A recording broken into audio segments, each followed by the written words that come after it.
All right, what's up, everyone? Back for the Ekkolápto Polymath Salon. Been a little while since we've had something up, but I got a good surprise for y'all today. I bet you weren't expecting this. You're going to be talking about computation and rap, how they kind of go together. We'll be talking about sort of the topology of rhyming and language and how these things all kind of connect to each other.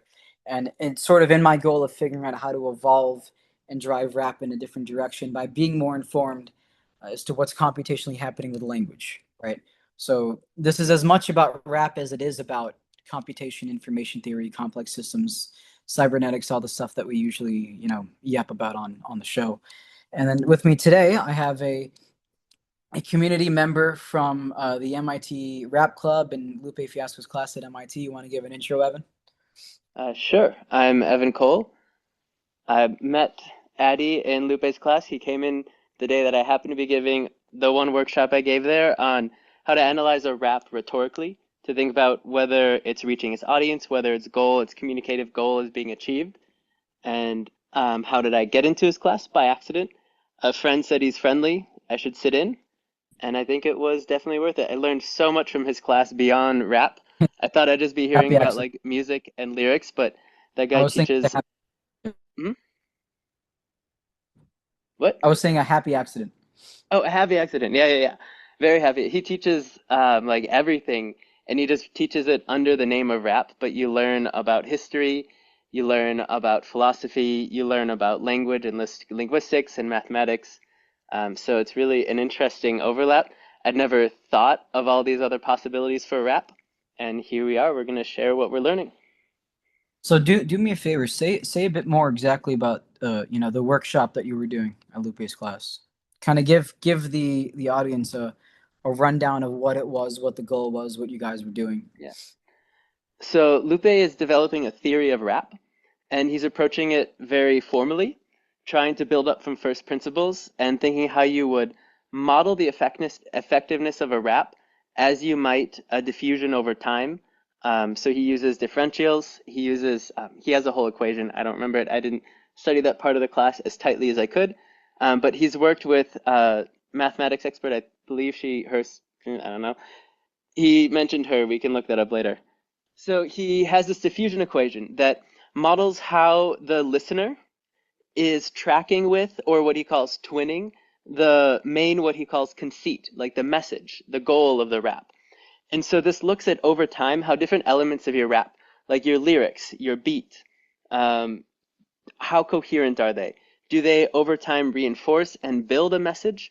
Or are there times when they decohere and maybe there's two verses that conflict with each other? Or you have a beat that's saying fast and you have lyrics that are saying slow. Do those work together, complementary, to get your conceit across? Or are they conflicting and distracting? If you say a fancy word, like a word with 5 syllables that people don't know, in the middle of an otherwise very comfortably worded rap, that can also break someone's attention and it can break the conceit. You can have a diffusion of meaning that's just fading away. So his formula models all of these components, but it's not very visual or tangible. You do have to have a pretty good grasp of mathematics to understand how these components fit together into the equation. So I tried to just kind of bridge between the intuitive and the mathematical by introducing rhetorical situations and their diagrams as a way for students to think about what is the conceit, what is the main goal of the rap, who are the components, who are the different audience members in this context. There's you, there's your audience, and then to think carefully in terms of personas. Who is that audience? What do they know? What don't they know? How would you describe them? What are their goals? What is your goal? Um, what is communicating? What is passing between you and them? You have the beat, you have the lyrics, you have the context where the person is listening to it. And then you just kind of diagram this out and you draw arrows and you think about which parts are building on each other, which parts are conflicting with each other, and you can much more clearly see whether a rap is effective. And then a very important part of this too is really digging into the intent and the conceit. So who are you trying to reach and what do you want them to understand? And this becomes, it's easy to just like give a quick answer, but when you start breaking down what's in and out of your control, it becomes more complicated because I could say anything. I can have anything that I want to express in language. I can say whatever words that work for me, but that doesn't guarantee that they will land in you and that you will understand Right. anything, much less what I wanted you to understand. So in a sense, you're So saying information is observer dependent. it is, yes. And another, like a good flip that I've seen students, not necessarily in his class because I didn't get as much one-on-one time, but I also teach computer programming with the same model. And one flip that I've had people get to and like see that moment of change in their faces, in their words, and then afterwards in the code that they write, is the change from I expressed it clearly in my words to it doesn't matter what I express, it matters what the person understands. And then truly that Yeah. separating the intent of the speaker or the communicator from the what was received by the audience. And then Right. once people get that difference, you can start to think much more intentionally about the conceit or the impact, the message of your rap. You can think, is there a particular person that I want to reach? All right, what are they capable or interested in hearing? And then how do I say that to them? Or you could start from a message, something that you want to get across, and then you start thinking about who's capable or interested in hearing that.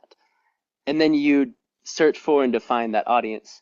And so even thinking of like these different permutations of who you're reaching, how you choose what to communicate, and how you model whether or not that got across, I think was the purpose of my workshop to try to, again, like stepping back to what was Lupe teaching.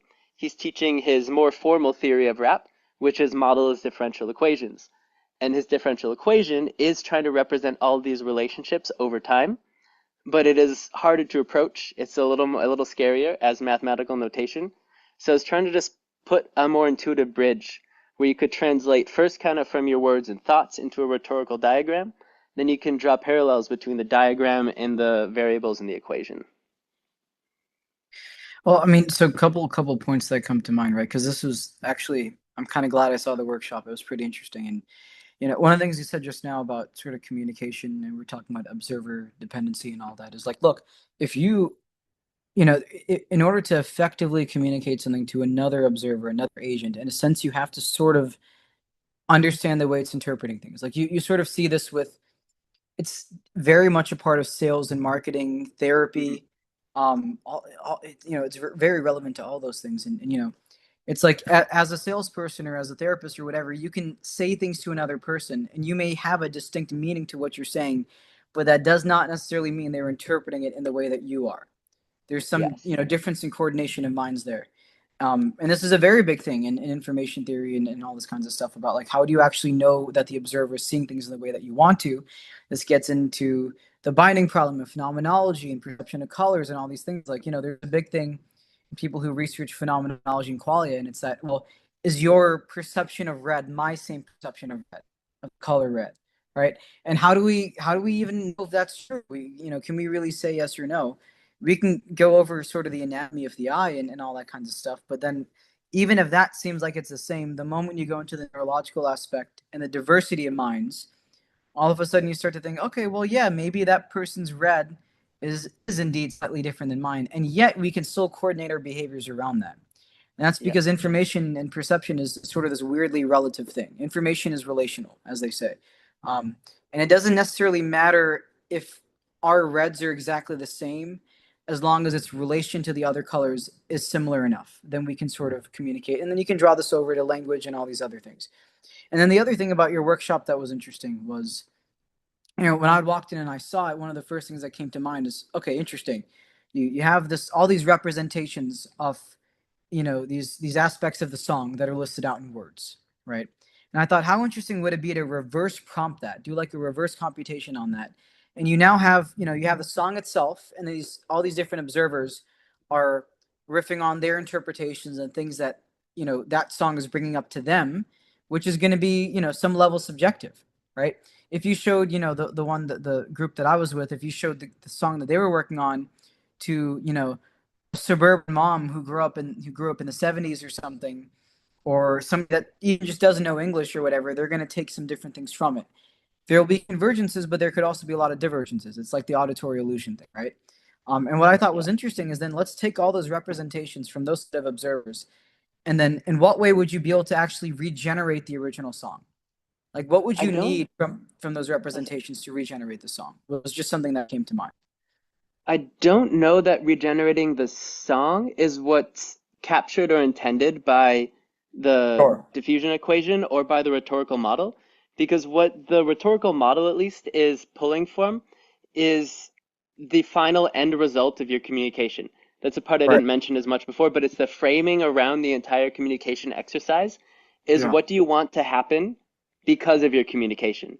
So like Yeah. back also to the idea that language, like we don't need to see reds the same. Like it could, maybe my sensation of red is more equivalent to your smell than my sight.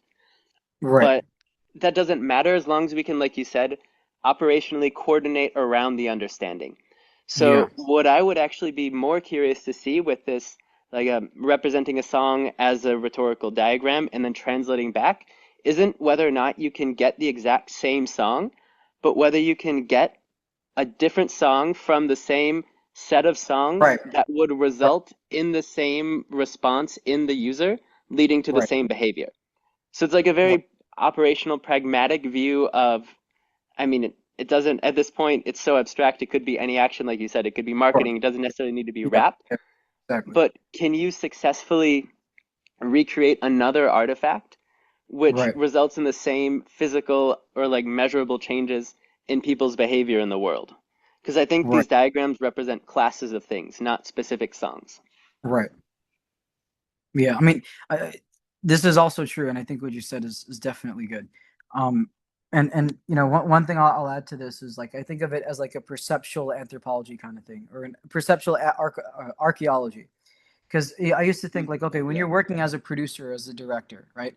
A lot of times, even if you're not able to directly interact with the sounds, you can say, oh, this is the feel that I want. This is what I want, the audience or the listener to feel. And you're using these words to describe aspects of the song, even if the song doesn't technically exist materially yet on your Yeah. computer or your track, right? And Exactly. I was just always very curious, like if you just had to work from those representations, what about the structure of those representations allows you to generate the song? Because technically, those things could mean a lot of different things to different people, right? Hmm. And there's a charm to that because that's what allows you to do different things and have diversity of what you're producing. If it was just cut and dry binary, then like yeah, you output this in terms of the representational space, and you're only going to get this. If that was the case, there'd be no diversity of language or music or anything. It would be very boring. And so it is just interesting that like as a semi-separate thing from your workshop, what I was thinking about just naturally in my head was like you have these representations, these analogies, whatever, of the song, the structure, right? Hmm. Which you could say the song is a kind of language. There's a message that's being delivered.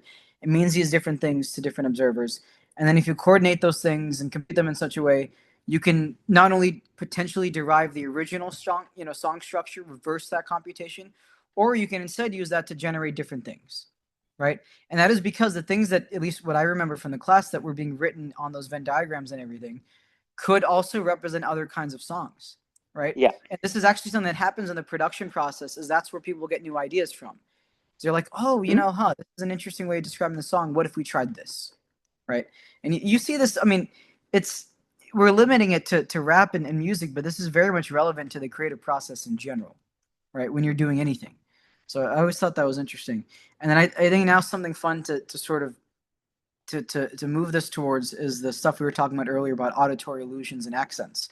So, one thing I used to always think about all the time is like, let's say you have, a group, let's say even as an exercise in a class or an event or whatever, let's say we have, a sentence of words, right? Just a bag of words. And these words are chosen because they're notoriously very hard to rhyme together. They don't normally sound like they Purple, go together at all, right? orange. Yeah. Or orange. Well, Eminem proved there's a lot of things that you can rhyme with orange, right? Orange, George, porridge, Dorange, right? Whatever. Um, and what's funny is you actually have to remove aspects of that structure to make the things work. It's some kind of compression, right? Because one of the things that you're doing when you get those words together, and I can only speak from my experience, but you have to sort of exchange certain structures of those words and the way you're saying those syllables of pronunciation the enunciation of it, in order to get them to work together. And that sounds a lot like compression, right? When you're compressing something from a informational perspective, okay, you have the set of data and you're removing certain aspects of it that let you keep the essence of it enough so that it fits together, and then you can apply it to different things, right? And one of the things that's happening is when you pronounce the words differently, you're almost in a weird way getting them to sound more generalized, or even slightly more ambiguous, right? Like I know, like, people will say this all the time where, they're listening to a song. It could be a normal, typical melodic pop or R&B song. It could be a rap song, whatever.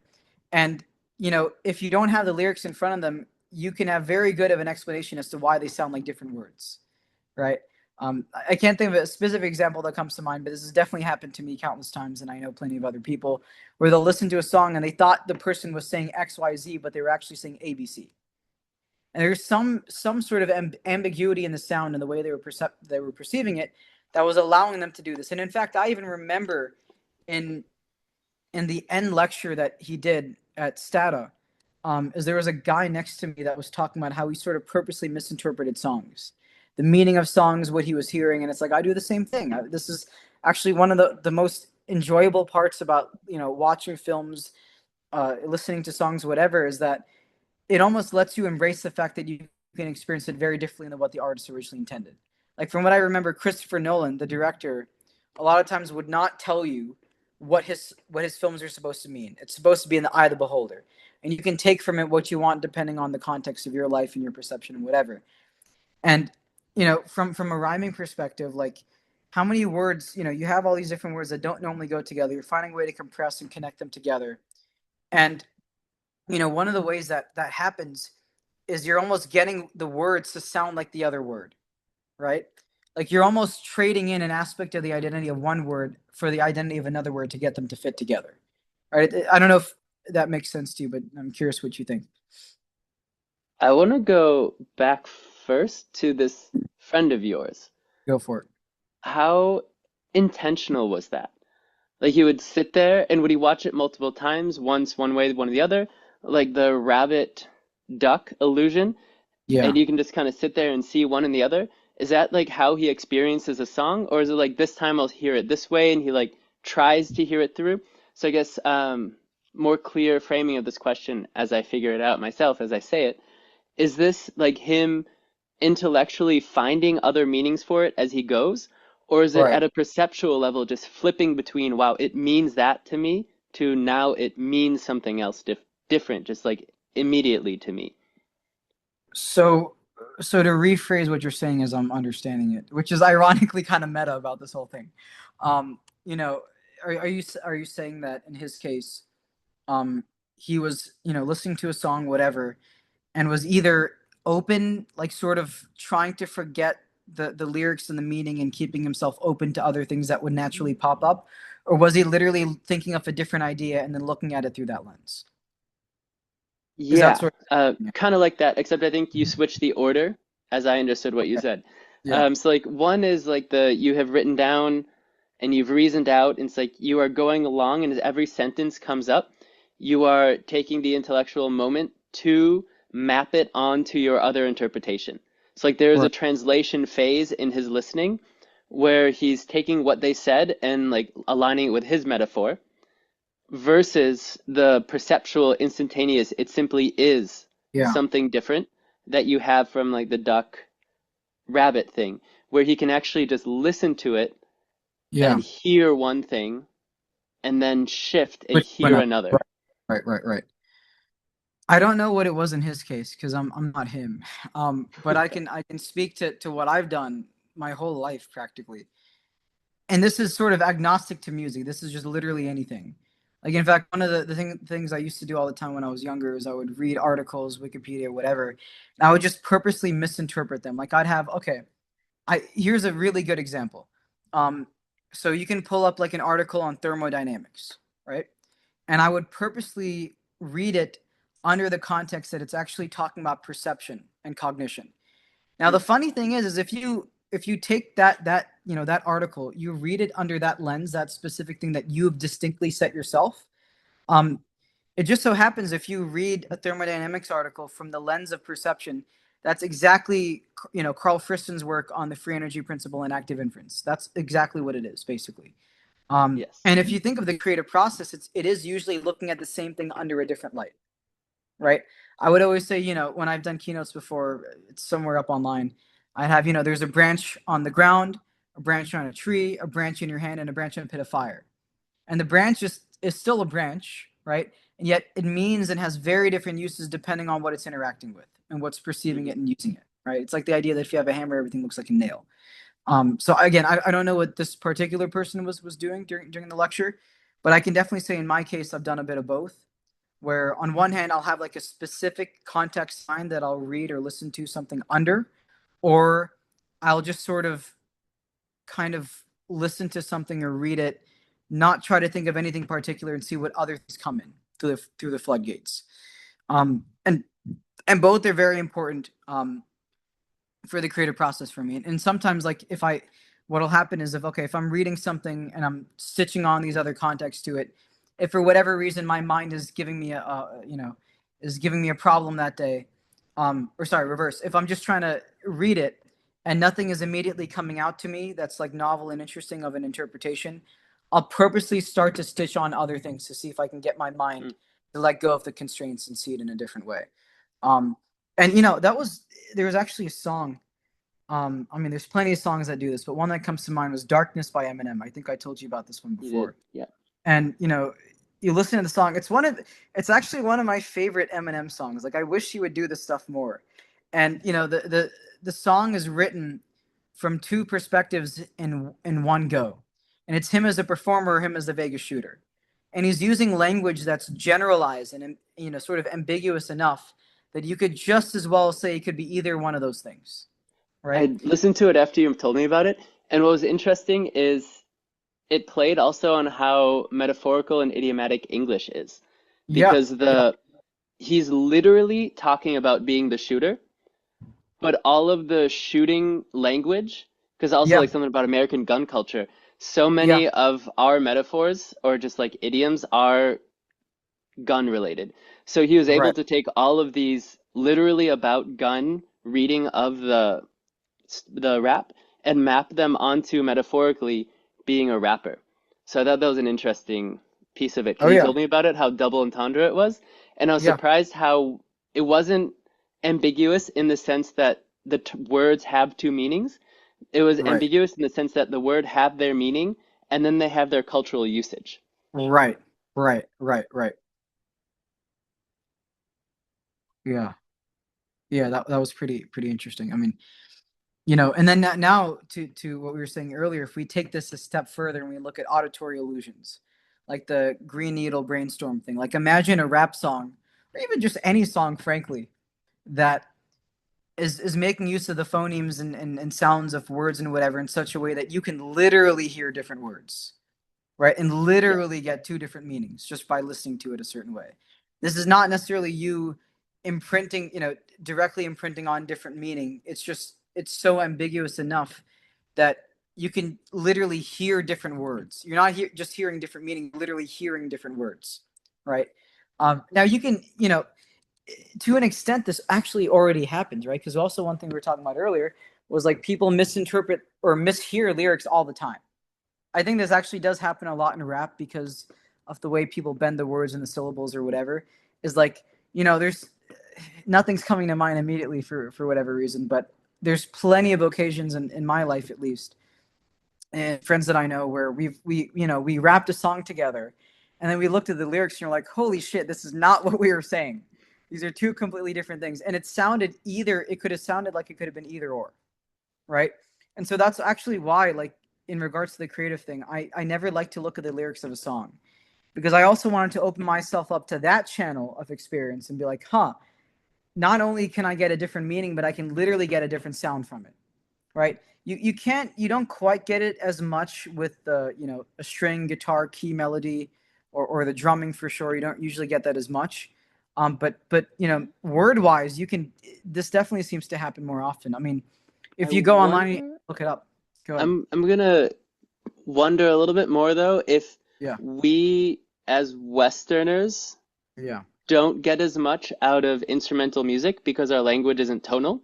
and because we don't have like a linguistically meaningful musical tradition.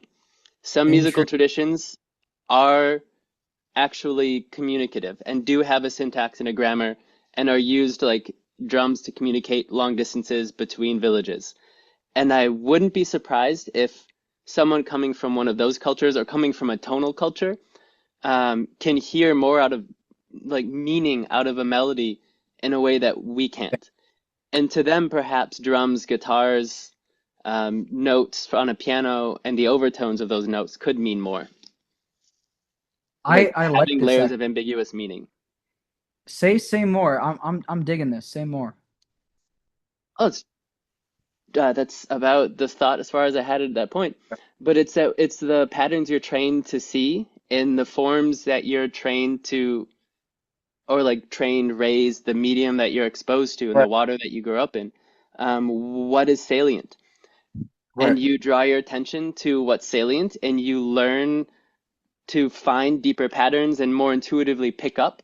Like so now again, the difference between mapping a metaphor in real time onto the lyrics versus simply hearing them as something different. So that implicit, immediate perception is something that you develop just through your upbringing by what's salient, by what is taught, by how others draw their attention to sounds when you're a Yeah. baby, you then follow your attention to theirs.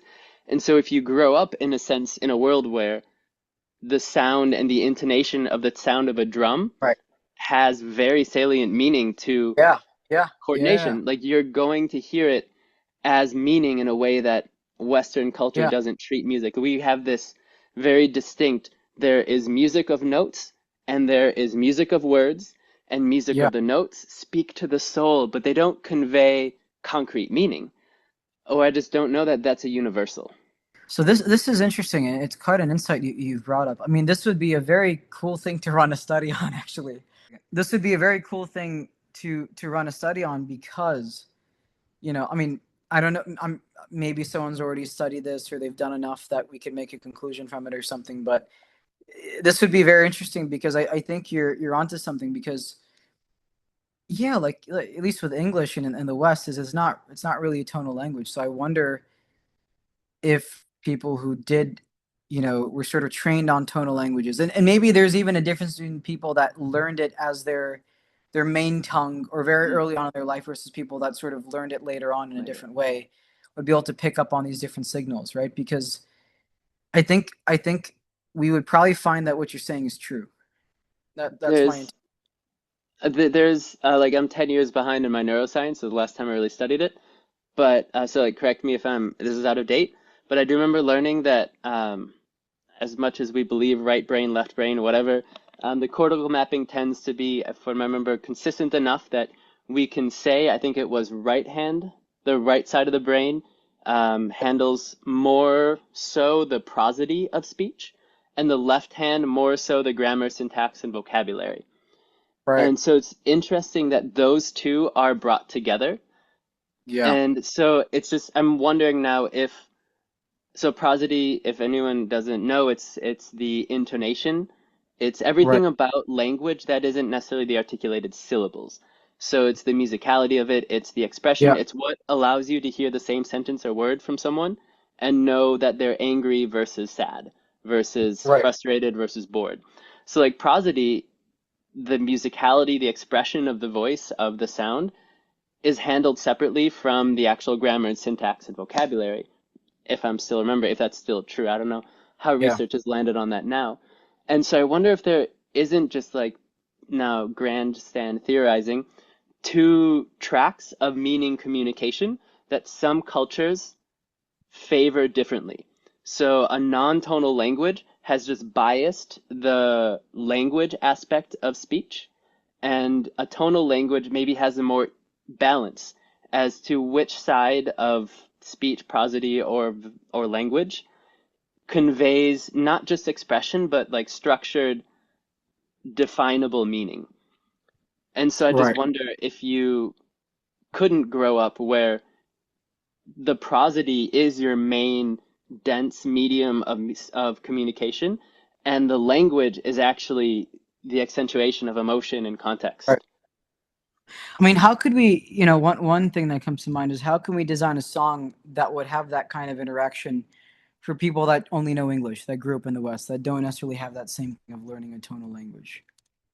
Is there a way I that you can listen to a specific kind of song or track or whatever that will induce a state like that, right? I Where would that thing will emerge from listening to it. I would unask that question and frame it differently Go as for it. how would I create a lesson plan Hmm. or an activity that allows someone and guides someone through how to explore the expressiveness of prosody versus language. And I might have them say, write two songs. Yeah. One has melody, rhythm, but gibberish words, and Yeah. one has just a steady, unmarked rhythm. So no expressive, no rubato, no off the beat, just syllables on a beat. No Right. expression, tonal expression, just words on syllables. So really trying to isolate out the language from the prosody and just Yeah. have someone see what they can and can't convey with the two mediums separately. And I think that would really force someone to also, normally when you speak, or at least when I speak, Yeah. there's a whole thing that is formed and put out.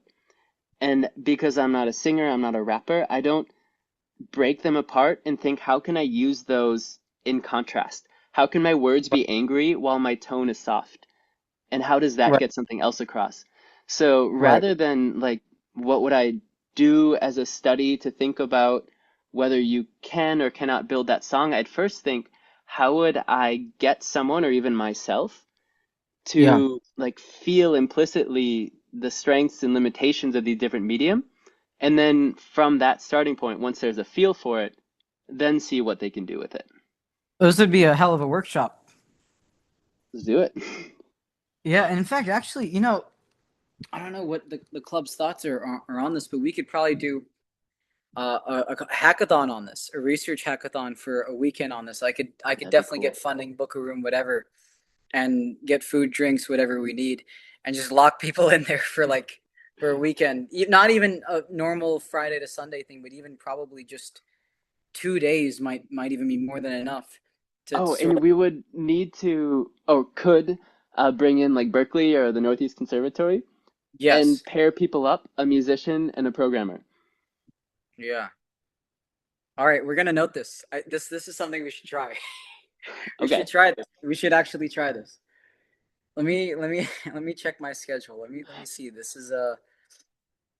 Oh, wait, no, actually, it wouldn't need to be a computer as like a STEM and an art. What we need would be an instrumentalist mhm. and a writer, like a poet. I don't know. And then yeah, we can brainstorm with the Yeah, yeah. framing of this later. Okay, this is a good thing. We should probably wrap up a little bit, but I think this is actually quite interesting. You brought up good points here. And this is what we wanted out of this, right? We wanted like actionable things that we could do that Yep. builds a following around this and whatever. And this is a perfect way to do it. Because I've also been doing all these hackathons like a maniac for the last 2 years. So I think we could totally string this together. In terms of, I guess, then on the note of a workshop or something, like the other thing that I really really want to try is like I don't know how much I don't know how much rappers have traditionally explored the space of possible words they could combine together. Like when I think Hmm. creatively about like what I'm doing in terms of cognition or biology research or whatever, I'm thinking about like what are the things that don't normally go together, and I can reframe them in such a way where it goes together. And this is as much Yes. that happens with marketing and sales as well as with the creative process of science and tech and philosophy and art and whatever. And so it could also be maybe there's a way to tie these things in together. Um, is like we can literally give people, for a workshop hackathon, these exercises where we have, I mean, they could even be made up words. Like it would be such an interesting Hmm. challenge where we're just focusing on it, on the sounds of it, purely the sonics of it. Like just taking a bunch of random things that sound like they could be words, like weird concoctions of letters or whatever. You put them together into these very, very strange sounding words with accents and all sorts of things. And now you have to find a way Ooh. to string them all together into something that sounds like a rhyming verse. And I can say that I've also, this is something I've played with on and off just for fun, as just to screw around a bit. Because one of the things I used to do a lot is I would like pull up an article or whatever, and I would just sort of read it to a beat, but with rhythm. So it would like I have something pulled up here where Hmm. I'd say, I don't know, let me think of something.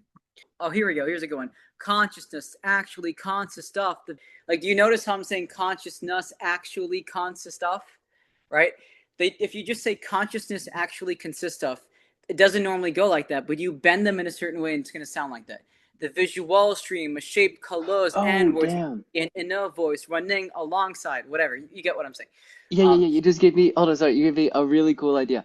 go We for it. should develop a new alphabet for rap Yes. where it is phonetic. So it's a Yeah. phonetic alphabet more than Alpha. English Like, is. English is not phonetic, yeah, yeah, but yeah, the shape of letters of in its yeah, phoneme. So it's each phoneme, and so like there, I know that there's the international like pronunciation. Maybe we can yeah, start from there and like map onto that alphabet. But you would make it so that the shapes of the letters that are like anatomically close in the mouth yeah. are visually similar on the page. So would And this so be like that a way you boba can kiki kind of notationally effect where the experiment with bending words to yeah, make them rhyme. yeah. And this reminds me of the synesthesia and boba and kiki thing. Like you had visual representations that were more tied to the anatomy of the word and all that. Interesting. Oh, I didn't know that. Yeah, this could be this would be a hell of an experiment or exercise or workshop or whatever. That's very interesting. I mean, I think we've talked about this before about the idea of like if you had to generate a language that was evolved for rap specifically, Hmm. like a What rap would it be? specialized language, what would it sound like? What would it look like even? Right? And then of course the other thing we should wrap up now, but the Yeah, other yeah. thing that we should also do at some point is like what does rap look like in other kinds of languages? And I don't mean in like French or German or Arabic or whatever, but I mean like an olfactory language. Hmm. How many of those patterns will converge and consist between those things? Or even in Braille language or sign language, like can we create an equivalent of Oh, but mural from Braille Fiasco and translate Braille it into is fundamentally different though. mm-hmm. Like with reading versus listening, because the consumer has control over pace, not the communicator. So would there then be a way to instill pace in Braille? Interesting. Right? Because when I'm reading the article, I'm going to, a BPM or a tempo that I'm setting in my head, right? By saying Well, those music words. figured this out. Music has a static notation, Right. which imperfectly does document how something should be paced. Yeah. But then, yeah, how would I don't know. Interesting. Yeah, yeah. Okay, we have actionable items. This is good.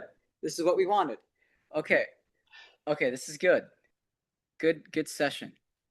But I also one other thing is like can you create a generalized accent that makes it easier to rhyme a bunch of words together? This is one other thing I want to get into about like could you design an accent? Let's just say we had to keep English as it is or whatever. And could you I design an don't accent know. to read through English that makes it easier to rhyme words together? The reason I think there's something possible about this is that I already saw it. I keep going back to this, the Relapse album from Eminem in '09. It's one of my favorite rap albums. And the reason is, if you listen to the songs in that album, the whole time he's rapping in this kind of like weirdly Middle Eastern accent. Like he's saying, you're walking into a horror corridor. It's almost 4 in the morning and you're in a nightmare. It's horrible. Right there's the coroner waiting for you to turn the corner so he can corner you. You're a goner, he's on you. Like corner and goner don't only go together, but you say corner, goner, whatever, right? Hmm. And it's just interesting, he got a lot of flack for that back in the day, and now it gets a lot of love online. I always loved it because I thought, what an interesting way to bend the words together, right? So that would be another interesting workshop or paper or whatever. Is like, hold on, like, could we now get people that study accents to come and help us out with this? Whatever is like, what kind of accent could you design that makes you combine the words easier? Let's just say you had to stick with English just as a constraint to Okay. test it, right? And then now, what way could you pronounce these things? Create a standardized curriculum or framework of how to pronounce words, right? Um, that's at least somewhat static or whatever that Hmm. lets you pronounce more words together that sounds like they rhyme. Yes. Yeah. for Okay, next cool. time, Yes, for for the next time. long list of actionables. So many things, and we'll write this down. But all right. Thank you everyone once again for joining this. Definitely a different episode, but you're not escaping this because there's gonna be a hell of a lot more episodes like this in the future.